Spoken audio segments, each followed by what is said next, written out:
Mùi mù mù.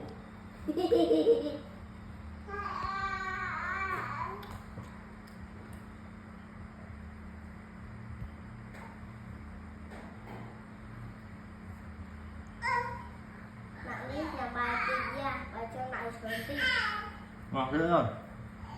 Bạn đi nhà bài bạn đi nhà bài tìm ra và cho lại sớm đi. Bạn luôn. Viết bài ôn.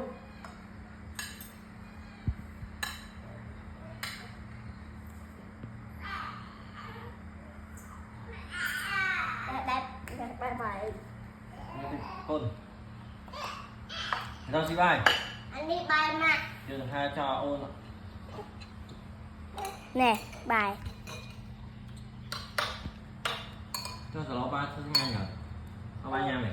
Ba dòng hẹn. Trời, cho anh nha mày cái thay mày.